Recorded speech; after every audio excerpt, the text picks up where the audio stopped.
8 de la mañana con 47 minutos, somos Central de Noticias al amanecer y ha llegado el momento de hablar sobre temas importantes en nuestro segmento de la entrevista. Esta mañana haremos una evaluación sobre el trabajo que ha realizado el gobierno en los últimos años en el sistema educativo del país y se encuentra con nosotros el doctor Óscar Picardo para hablar sobre ese tema. Muy buenos días, doctor, bienvenido a Central de Noticias. Gracias, buenos días, un gusto estar con ustedes conversando de un tema tan importante.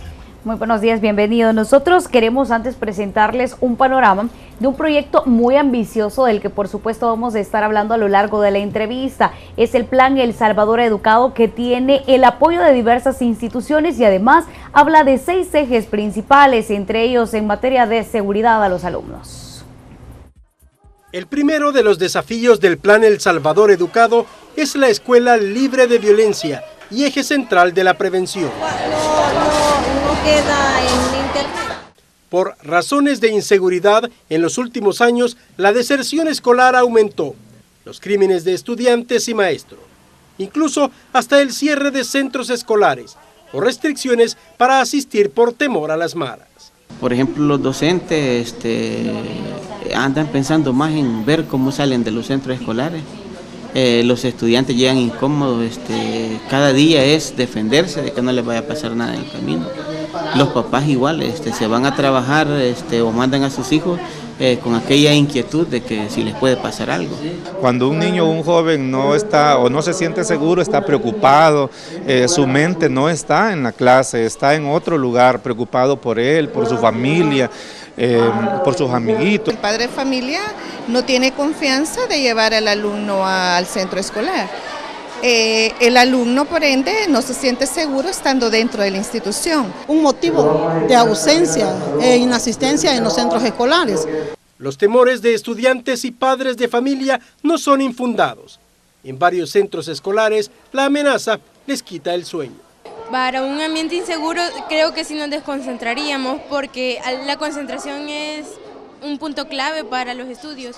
Entonces, si en ese lugar hay inseguridad, hay intranquilidad para nosotros, ¿verdad? Porque uno lo lleva al centro escolar y se regresa a su casa o a su trabajo. Y al saber que no hay seguridad, ya no hay tranquilidad en nosotros como padres, ¿verdad? De la problemática sobre la inseguridad en muchos centros escolares hay conocimiento y conciencia. Por eso, dentro del Plan El Salvador Educado, el primer desafío, garantizar la escuela libre de violencia. Esa es prevención, porque le estamos quitando el caudal de jóvenes que posiblemente la pandilla, el crimen, casi seguro, los podía captar. ¿Cuántos jóvenes de los que han muerto no tuvieron estas oportunidades de estudio, de un empleo, de una capacitación, de un espacio deportivo donde pudiera hacer uso del tiempo de ocio? El crimen los atrapó. En la escuela se debe brindar seguridad a los niños y a los jóvenes y debemos empezar por el grupo de maestros. No va a estar pensando en que me puede suceder algo, sino que va a estar más pensando en que puede mejorar su calidad como un estudiante de X institución. Para el mundo conquistar. Y es que el plan busca a corto, mediano y largo plazo mejorar las condiciones ambientales, entorno físico, social y psicológico en los centros escolares. Un ideal posible de alcanzar. Que se respete ese lugar, ¿verdad? Que es el único lugar donde los estudiantes se sientan tranquilos. Eso es el ideal que tenía. Que los maestros lleguemos a trabajar tranquilamente, que los estudiantes lleguen a recibir sus clases tranquilamente, sin miedo a que les vaya a pasar algo, que los padres de familia manden a sus hijos con la tranquilidad de que van a regresar a sus hogares. Enseñanza en un ambiente armonioso, agradable, libre de violencia, ¿verdad? Y fortalecer todos los valores que tengamos que fortalecer en nuestros centros escolares. Algunas acciones ya se realizan para superar este desafío, pero hace falta camino por andar, persistencia, voluntad, compromiso, más presupuesto, participación e integración, como uno de los pasos del Plan El Salvador Educado. Con imágenes de Israel Cortés, Luis Alberto López, Central de Noticias. Gracias a Luis Alberto López por esa nota que plantea cuáles son los principales desafíos de este plan El Salvador Educado que ha impulsado el Ejecutivo desde hace al menos un año que hizo el anuncio. Pero, doctor, queremos conocer haciendo un análisis, cuál es la situación del sistema educativo actual del país, más allá de los retos que plantea el gobierno impulsarse en los próximos años. Claro. Bien, normalmente analizamos el sistema educativo de dos grandes variables, lo que llamamos cobertura y calidad, ¿verdad? En el área de calidad vemos los resultados de pruebas, la PAES, que como ustedes saben se han mantenido bastante estática, no hemos tenido cambios desde el 97 para acá, se han hecho PAES todos los años y siempre la media se mantiene en un rango, digamos, 5.4, 5.6, por ahí, ¿verdad? No hemos tenido mayores cambios. En el campo de cobertura, ahí vemos las variables relacionadas al acceso, a la deserción, repitencia, y cómo el sistema educativo, digamos, garantiza, digamos, los servicios a la población. Históricamente hemos tenido un problema bastante serio de deserción en tercer ciclo y primer año de bachillerato. Ahí perdemos prácticamente 6 de cada 10 niños, y es un número bien alto. O sea, los que terminan el bachillerato son el 40% de la población. Y muchos de esos chicos que desertan son los que se van a las pandillas, los que emigran, los que ya no consiguen un buen empleo porque no tienen un nivel de escolaridad. Y pese a todos los esfuerzos que se han hecho en los últimos 25 años de los acuerdos de paz para acá, no ha cambiado mucho la situación, lamentablemente. Tenemos los mismos problemas, hay temas muy delicados que no se han tocado a profundidad y lamentablemente tenemos dos tipos de sistemas educativos. El sistema privado para unos privilegiados, que son chicos que tienen oportunidad de entrar a la universidad, de tener un buen desempeño, y los chicos que están en el sistema público que tienen más desventajas, ¿verdad? Salvo algunas excepciones o algunos institutos que trabajan muy bien. Usted ha hablado de un aspecto muy importante y es el acceso a la educación en nuestro país. Recientemente y durante la gestión del presidente Salvador Sánchez Serén, sabemos que ya estamos a 3 años de cumplirse prácticamente, bueno, valga la redundancia, un año más el Gabinete de Gobernabilidad del Territorio Salvadoreño. Habló específicamente acerca del plan El Salvador Educado. En él hace énfasis a que se le va a dar un poquito más de fuerza a esto. Mi pregunta va dirigida a lo siguiente: ¿esto será sostenible en el tiempo? Porque hemos visto cómo antiguas gestiones, por ejemplo, durante los antiguos gobiernos, estamos hablando, por ejemplo, Plan 2021, que no se mantuvo en el tiempo, por ejemplo, y aquí hay un pequeño problema que se da en las instituciones y es acerca de la falta de presupuesto en territorio salvadoreño. ¿Podría este plan que estaría siendo implementado por el presidente de la República, Salvador Sánchez Serén, ser sostenible en el tiempo y dar soluciones verdaderas a los estudiantes? Fíjate que la norma ha sido que cada vez que hay un cambio de gobierno hay un cambio de enfoque, y eso se ha dado en gobiernos de derecha y en gobiernos de izquierda. Por ejemplo, después de los acuerdos de paz tuvimos el plan decenal de Cecilia Gallardo Decano. Ese plan no duró mucho. Cuando se dio el cambio de gobierno apareció un nuevo plan que se llamaba Desafíos de la Educación para el Nuevo Milenio. Ese plan no duró mucho, apareció el plan 2021. Después empezó el primer gobierno del FMLN, crearon el plan social Vamos a la Escuela. Ese plan no duró mucho y apareció el plan El Salvador Educado. Y posiblemente en el 2019 tengamos un nuevo plan. Entonces ese es un problema crítico, que es la falta de estabilidad, la visión de largo plazo. Yo siempre pongo el caso familiar. Es como que si tú tuvieras un hijo y cada 5 años le cambias el colegio, le cambias las prioridades. Entonces el niño va educándose, pero en lugar de avanzar a veces retrocede por los cambios. Y el otro aspecto importante es el tema de financiamiento. El Salvador es un país que invierte aproximadamente el 3% del PIB, 3.2, 3.3. La media en Latinoamérica es de 5, Costa Rica invierte 8, casi 9. Y el Plan El Salvador Educado justamente proyecta una inversión de 12.000 millones de dólares. Es prácticamente 3 veces el presupuesto general de la nación. Y paradójicamente este año tuvimos un recorte, 2 recortes. Primero hubo una disminución poco significativa de 300.000 dólares y después una segunda disminución para proveer los fondos de este problema del impago que hubo. Entonces, lamentablemente, el plan está muy bien hecho, hay una buena consulta, buenos diagnósticos, pero es fundamental el financiamiento, si no, no vamos a ningún lado. ¿Qué pasa? No nos casemos con una administración, es decir, las últimas 2 administraciones del FMLN. Hablemos en general de los gobiernos que han tenido a cargo uno de los ministerios más importantes como educación, y en sus manos, pues, valga la redundancia, la educación de millones de personas que son el desarrollo de un país.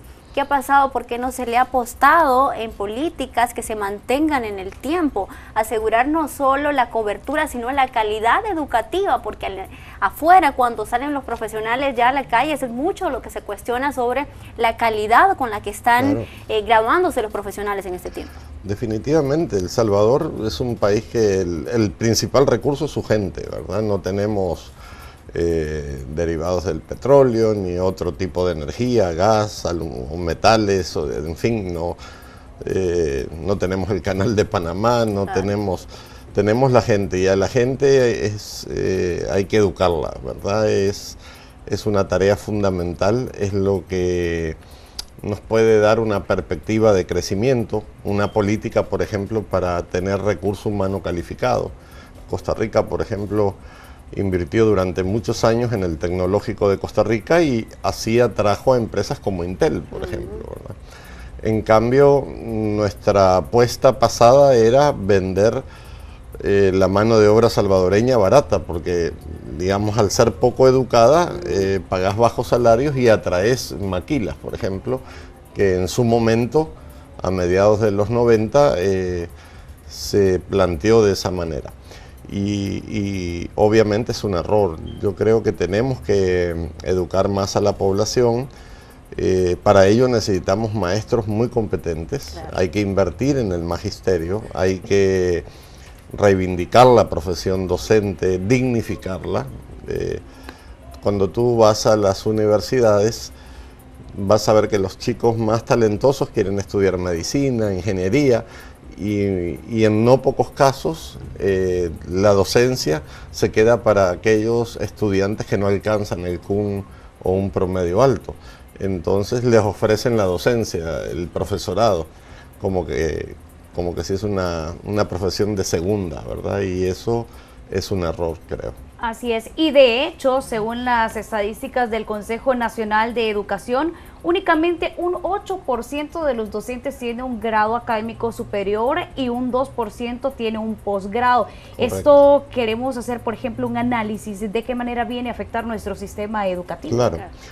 La formación docente durante muchos años en Latinoamérica y en muchos países, todavía en Guatemala quedan algunos bachilleratos pedagógicos. Para ser maestro solo se necesitaba ser bachiller.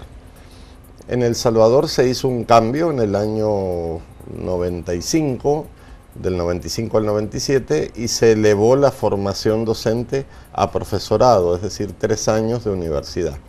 Sin embargo, lo que se recomienda en la mayoría de sistemas educativos de buen nivel es que al menos tengan una licenciatura, ¿verdad? Y sean más competentes y más capaces. Sí. Y efectivamente, más del 80% se ha quedado con profesorado, porque es un grado académico de habilitación laboral rápida, no tenés que estudiar tanto, pero eso tiene un costo. Y volviendo a la comparación, sí. ¿Por qué para medicina se estudia tanto y para profesorado tan poco? Es decir, obviamente ser médico es una profesión muy delicada, pero educar a un niño también, ¿verdad? Hay un dicho por ahí que más o menos dice: los errores del médico se entierran, los errores del maestro se reduplican, ¿verdad? Y es algo que no vemos, pero sí va impactando en la vida de la gente. Ahora, uno de los logros que ha presentado la actual administración en su tercer año de gestión destacan que al menos 77 municipios han sido declarados libres de analfabetismo. Esto se pudiese considerar como un logro teniendo en cuenta los déficits que hay en el sistema educativo del país. Claro. Relativamente sí, ¿verdad? O sea, creo que es de las cosas que, digamos, que más se ha avanzado a nivel de indicadores, que es la disminución del analfabetismo. Sin embargo, hay que tener cuidado porque hay un fenómeno que se llama regresión. Es decir, normalmente las personas adultas entran a los círculos de analfabetismo, aprenden a leer y escribir, pero así como aprenden, si no continúan, desaprenden. Y a eso se le llama regresión. Entonces, el Ministerio de Educación por muchos años ha registrado a todas las personas que se han inscrito como ya alfabetizadas y no siempre terminan el ciclo de alfabetización. Pero digamos que es el mejor indicador que tiene el Ministerio de todos, el tema de alfabetización, la disminución. Me gustaría que tocáramos y ya hablábamos acerca del tema de la seguridad en los centros escolares en materia de deserción estudiantil. Hemos podido ver que no solamente eso es por causa de la violencia, sino también de difícil acceso que tiene hacia los diferentes centros escolares, o por lo menos la calidad de los horarios que estos ofrecen a los estudiantes. Sí, fíjate que nosotros hicimos hace poco un estudio bastante profundo sobre clima escolar. En realidad encontramos un escenario mejor al que creíamos, ¿verdad? Digamos, la situación no está tan grave, sí hay problemas, hay centros escolares asediados por pandillas, otros que tienen pandillas, hay problemas de territorialidad, es decir, como tú sabes, la escuela a veces no llega sino hasta sexto grado, y para estudiar séptimo, octavo y noveno te tenés que ir a otro cantón. Y si ese cantón está controlado por otra pandilla, pues hay problemas. Y para terminar bachillerato tenés que ir a un instituto nacional, a la cabecera o al pueblo más importante. Y ciertamente hay preocupación. En esto del clima escolar encontramos dos realidades. Una cosa es la percepción, que creo que la mayoría tenemos, de que hay una situación muy crítica, y otra es la realidad de los estudiantes y maestros. Dentro de las escuelas hay un buen ambiente, digamos, todavía. Hay que cuidarlo. No en todas las escuelas tenemos ese ambiente positivo, pero en general, a la fecha que hicimos el estudio, la proyección era positiva. Digamos, la escuela todavía representaba un refugio para el niño, para el joven, y sí había unos 8 o 10 casos de las 80 escuelas que visitamos en donde sí había problemas críticos, pero eran pocos, digamos. Dentro de este estudio, ¿encontraron ustedes algún indicador que les hable sobre la percepción que hay en los padres de familias o en los mismos estudiantes o la misma población educadora sobre la militarización de los más de 1000 centros educativos, de los 5000 que hay en el país, en torno a las escuelas que están asediadas por pandillas? Esa pregunta se la voy a dejar al aire. Vamos a hacer una pausa comercial y al volver continuamos con nuestro segmento de esta mañana con el doctor Oscar Picardo. Ya regresamos.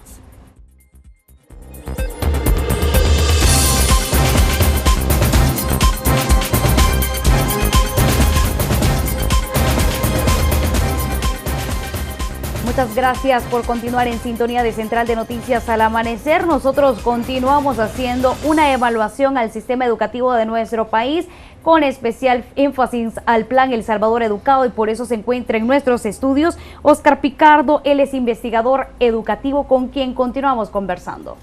Doctor, antes de irnos a la pausa hablábamos sobre ese estudio que ustedes han realizado y sobre el tema de cuál es el ambiente en los centros educativos del país. Ya hablaba usted un tema sobre la seguridad, Aunado a esto, ¿cuál es la percepción que tienen las familias, que tienen los maestros, la población estudiantil sobre la militarización de las escuelas, más de 1.200 a las que el gobierno le ha puesto énfasis en los últimos 2 años? Sí, en la data del gobierno, digamos, de las 6.000 escuelas, más de la mitad aparecen en el observatorio, si mal no recuerdo, 3.700 escuelas, digamos, con algún factor de riesgo. En muchas de ellas se ha echado mano de las estrategias más inmediatas, como son acudir a la PNC, a las Fuerzas Armadas. En general, la percepción que hay dentro de la comunidad no es positiva respecto a eso. A la gente no le gusta que estén los soldados o la policía ahí en la puerta, inclusive en algunos centros hasta revisando los bolsones, etcétera. Son pocos los padres o madres que lo ven como positivo, algunos lo ven como un mal menor, ni modo, no hay otra cosa que hacer. Pero como te decía, en general el ambiente es positivo, es decir, hay una percepción mucho mejor de lo que uno cree. Nosotros cuando empezamos a hacer el estudio, visitamos 82, 83 instituciones a nivel nacional, pasamos 5 instrumentos a estudiantes, 2 instrumentos a estudiantes, a padres, a docentes y a directores, y nos asombró, digamos, que hay una visión más optimista con el tema de inseguridad. En muchos centros sí hay asedio de pandillas, pero por razones a veces de temor, la gente no hablaba mucho del tema. Algunos te decían de que efectivamente ahí se llegan a reclutar niños para las pandillas, pero en general el clima escolar dentro de la escuela es una cosa, fuera de la escuela es otra. Claro. Y muchas veces los episodios que vemos en notas de prensa a diario son episodios fuera de la escuela que generan una percepción negativa, ¿verdad? Ahora, quiero que hablemos acerca de las estadísticas, pero también esto con respecto al plan El Salvador Educado, del que ya hablaban las autoridades. Usted lo decía en un primer momento, únicamente es el 3% del Producto Interno Bruto el que se está invirtiendo actualmente en el sistema educativo. Durante el discurso que brindaron las autoridades, ellos hablan acerca de un 7% del Producto Interno Bruto que se estaría generando, o por lo menos que se estaría determinando para el sistema de salud de nuestro país anualmente. Estaríamos hablando de específicamente 1.257.3 millones de dólares al año. ¿Cree que esto sea posible tomando en cuenta la falta de presupuesto con la que hemos venido en territorio salvadoreño? Sé que tomar en cuenta un aspecto importante que es acerca de la cooperación que estaría recibiendo este plan El Salvador Educado, pero también acerca de las propuestas que se han hecho y si con esto sería factible sacar adelante este sistema educativo. Sí, bueno, digamos primero que no todo es dinero, ¿verdad? No por el hecho de incrementar el presupuesto, duplicarlo, van a mejorar las cosas. Claro. Eso hay que tomarlo en cuenta. Para mejorar el sistema educativo y por ende también el presupuesto, primero hay que tener ideas claras y estratégicas, qué es lo que se quiere hacer, cómo se va a hacer, y efectivamente las condiciones fiscales actuales no dan para más, es decir, cada punto del PIB son cerca de 300 millones. Entonces, si decidiera el gobierno elevar del 3 al 4% del PIB, estaríamos hablando de 1.200 millones. La pregunta es ¿de dónde? Claro. Hay formas. Nosotros hicimos también un estudio con FIECA de fuentes de financiamiento, subir un punto del IVA, subir renta, canje de deuda, un impuesto a la telefonía para educación, que empezamos con ese proyecto y lamentablemente se fue para seguridad. Es decir, formas de recaudar hay. En nuestro ejercicio, el mayor esfuerzo que logramos es 700 millones, 2 puntos del PIB. Eso es haciendo destrozos fiscales en el país. que cualquiera que lo ve dice, no, estos están locos, o sea, subir el IVA, subir las rentas. Es un tema que no agrada a la población. Exactamente. El tema es para qué y por qué, ¿verdad? Cómo se va a invertir, con qué proyección, con qué metas, con qué objetivos. Y como veíamos al inicio, lejos de aumentar, se disminuyó. Entonces, es un poco desesperanzador. Ahora, ¿hay un doble discurso? Pudiese decirse de esa forma, el hecho de que se esté hablando en mayor inversión en educación, que se esté hablando de resultados, cuando ya vemos que se le recortaron adicional a lo que con lo que ya habíamos iniciado 2017, al menos 6 millones de dólares. Mismo presupuesto que necesita el Ministerio de Educación para reparar los centros educativos del país, que más del 50% reportan daños. Claro, y curiosamente es la primera vez de los acuerdos de paz para acá que disminuye el presupuesto. El presupuesto de educación siempre fue progresivo, siempre fue creciendo, poquito, pero iba creciendo, conforme a la dinámica económica, conforme a las demandas.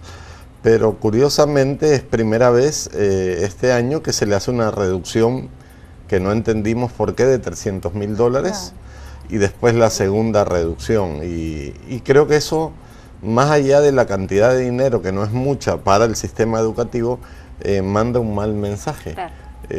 ¿Por qué no le quitaron a otras carteras de Estado, o a vehículos, o a publicidad, o a qué sé yo, a lo que sea? Quitarle a educación y a salud, creo yo que son dos ministerios claves para las condiciones básicas de la gente, ¿verdad? Yo creo que eso deberían de tener como norma, no quitarle, más bien siempre intentar aumentarlo un poquito más. Ahora también quiero que hagamos una radiografía, por ejemplo, al sistema educativo, pero en la universidad, en la única estatal de nuestro país, que también se ha visto afectada por la falta de presupuesto, no solamente para mejorar la condición en la que los estudiantes reciben sus clases, sino también al sector docente mismo. Vemos cómo hay personas que ya han sido jubiladas de sus puestos de trabajo y continúan dentro de la Universidad de El Salvador. Queremos que usted nos amplíe un poco más el panorama y nos dé los detalles de cuál podría ser la principal falla de las autoridades en cuanto al sistema de educación superior en El Salvador. Para la cobertura también. Sí, bueno, la UES,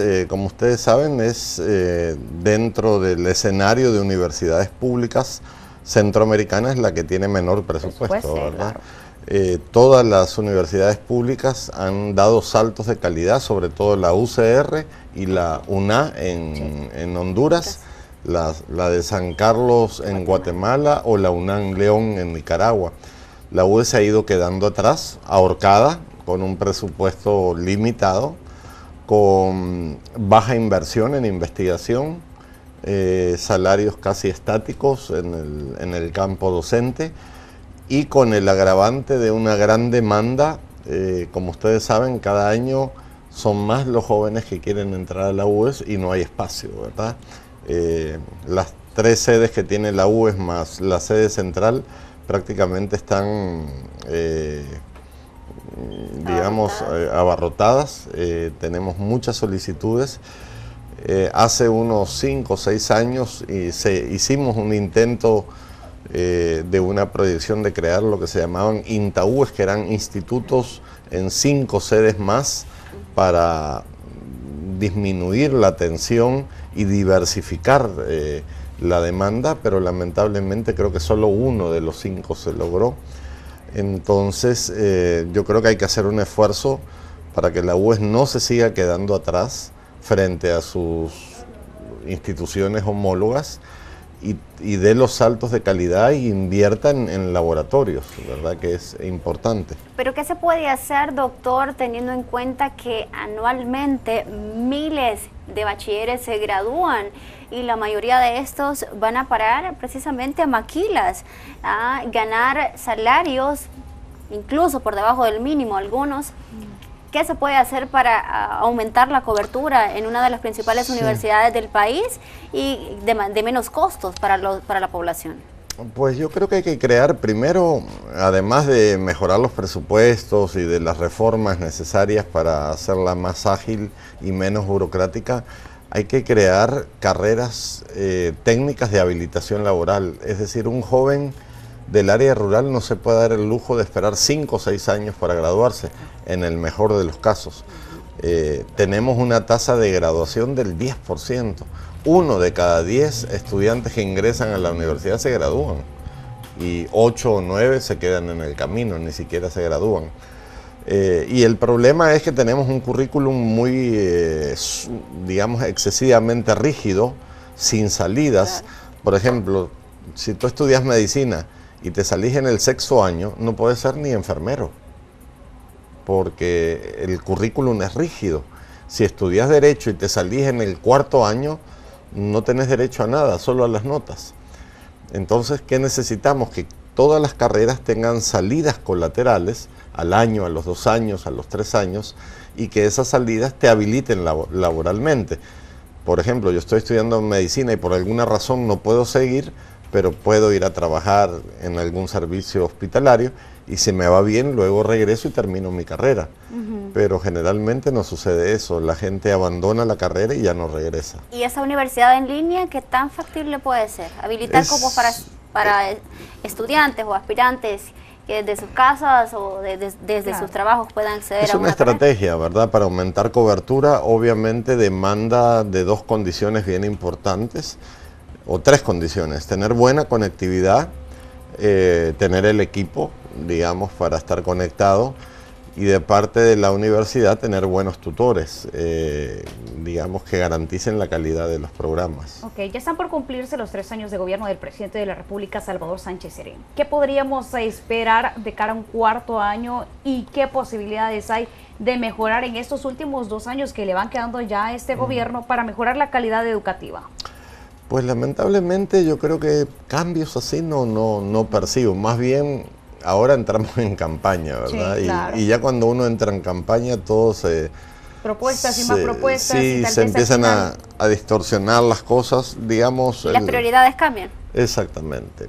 Entonces yo creo que se mantenga el curso de lo que se está haciendo, es lo que se pronostica. Ojalá que no retroceda más el presupuesto, que se logren hacer los ajustes fiscales y que tengamos un término, digamos, de gobierno en las mejores condiciones posibles y ver qué pasa en la transición, ¿verdad? Si se va a tomar, por ejemplo, lo del CONED, el plan, que tiene buenos diagnósticos, una buena base, nos resta esperar a ver cómo se da esa transición y si va a haber una inyección fuerte de capital al sistema educativo para mejorar en el futuro. Más se necesita, por Exactamente. Supuesto. Doctor, en esta investigación, en este análisis que ustedes hicieron en los centros educativos, usted hablaba sobre algunos instrumentos que le fueron entregados tanto a la población estudiantil como a los docentes. ¿Cuáles fueron los déficits que ustedes recogieron, más allá de lo que ya hablábamos sobre cómo es el ambiente, que han encontrado que no es tan negativo como la percepción se ve? Sí, en general el estudio era un estudio de clima escolar, veíamos muchas variables. Uno de los temas más críticos justamente tiene que ver con la inversión en equipamiento. Es decir, si tú querés tener a los niños en el modelo de escuela inclusiva de tiempo pleno, necesitas garantizarle qué van a hacer después de las clases, con qué profesores y con qué recursos. Por ejemplo, el tema de educación física demanda equipamiento, bueno, el mismo tema de laboratorios demanda equipamiento, educación artística demanda equipamiento, y todo eso, digamos, los problemas se agravan cuando tú multiplicas cualquier decisión que tú haces en educación. Cada dólar que vas a introducir lo tenés que multiplicar o por 6.000 escuelas o por 45.000 maestros. Entonces, digamos, volvemos al tema presupuestario, que con un presupuesto débil es difícil universalizar en todas las escuelas programas, como están, por ejemplo, el tema de uniformes, zapatos y útiles, que es una política buena para muchos niños. A mi juicio debería estar más focalizada porque no ha garantizado revertir la tendencia de deserción. Incluso Siguen se deserción. habla de deudas hacia las personas, hacia los proveedores de los paquetes escolares, por ejemplo, en el caso de los zapatos, en el caso de los uniformes. Sí, al parecer creo que hay algunos problemas por ahí, pero digamos, como política no ha logrado demostrar que es efectiva, ¿verdad? Y se invierten 80 millones de dólares casi al año en eso. Doctor, este modelo de escuela inclusiva a tiempo pleno ha sido vendido por el Ejecutivo como una de las salidas a la violencia en tema de la prevención y también como uno de los mecanismos para darle mejores herramientas a los estudiantes, aprender un arte, aprender un oficio, mantenerlos ocupados. ¿Ustedes han percibido que los estudiantes o por lo menos la población estudiantil ve con buenos ojos esta iniciativa, más allá del equipo o el presupuesto? El modelo es bueno, el problema es que no lo pueden implementar. Digamos, el modelo de escuela inclusiva de tiempo pleno es transformar a la escuela pública en un modelo pedagógico en donde los niños, además de recibir las materias, reciben una formación complementaria. Así como están las escuelas bilingües, la escuela alemana, la escuela británica, que los niños están de 7 a 3. El problema es que los niños de estas escuelas bilingües, los papás tienen las posibilidades de darles dinero para comprar comida en la cafetería o darles una lonchera. Aquí el problema en la escuela pública es qué haces con los servicios de comida, ¿verdad? Una opción es hacer cocinas en todas las escuelas, eso sería carísimo. Generar una logística para trasladar alimentación escolar, como han hecho algunos países, en el caso de Dominicana, es complicado y caro. Claro. Prepararle todos los días almuerzo a 1.700.000 niños, darles dinero para que coman, o sea, el modelo nadie lo cuestiona, claro. La viabilidad sí es complicada. Y lo otro es, ok, ya resolviste el problema del almuerzo, ¿qué hacen los niños en la tarde? Bueno, reciben educación artística, educación física, ¿de dónde sacar los maestros? Para esa tenés que formar un montón de maestros, hay esfuerzos, pero no para garantizar de que eso funcione a nivel de todo el sistema. Y todo concluye, hablemos de las escalas de medición que existen en los diferentes centros escolares, por ejemplo, el tema de la PAES y el examen de la Universidad de El Salvador, que hemos visto cómo en los últimos años incluso las calificaciones han bajado, situación que también ha preocupado a las autoridades. ¿Qué es lo que podría estar pasando dentro del sistema educativo, tomando en cuenta, y ya para finalizar la entrevista, que se habla de tantos planes en cuestión de educación, doctor? Nuestra lectura es que los niños reciben la mitad de los conocimientos y experiencias que deberían aprender. El calendario escolar está enfocado a 200 días, pero hay muchos días que se pierden por actividades extracurriculares de poco impacto, celebraciones. Digamos, como les comentaba fuera del aire, hay lugares donde se celebra 5 días el Día del Maestro, lo celebran los maestros, el director a los maestros, los niños a los maestros, los padres a los maestros. Por lo tanto, esa semana del 22 de junio no hay clase, luego hay juegos intramuros, luego hay ensayos de la banda de paz, el Día de la Tierra, el Día de la Abuela, el Día de la Madre, del Padre, del hablante en maya. O sea, hay días para todo. Entonces, cuando tú en el año 2008 hicimos un estudio con Ernesto Schiffelbein y llegamos a la conclusión que los niños recibían menos de 90 días. Por lo tanto, saben la mitad de lo que deberían de saber, y eso es equivalente al 5 en la PAES. Hay que prestar atención a eso en cuanto al sistema de educación. Bien, esta mañana hemos conversado con el doctor Óscar Picardo, investigador educativo, especialista en estos temas tan importantes de nación. Hemos hablado de temas importantes como el énfasis que se le está dando a la educación en el país en cuanto al presupuesto que se está invirtiendo y de las cosas que se están haciendo, positivas y negativas, o políticas mal empleadas. Agradecemos su presencia aquí al set de Central de Noticias y por supuesto le estamos invitando para próximas ocasiones. Gracias, muy amables. Muy amable. 9:29, nosotros vamos a hacer una pausa y ya regresamos, no nos cambie.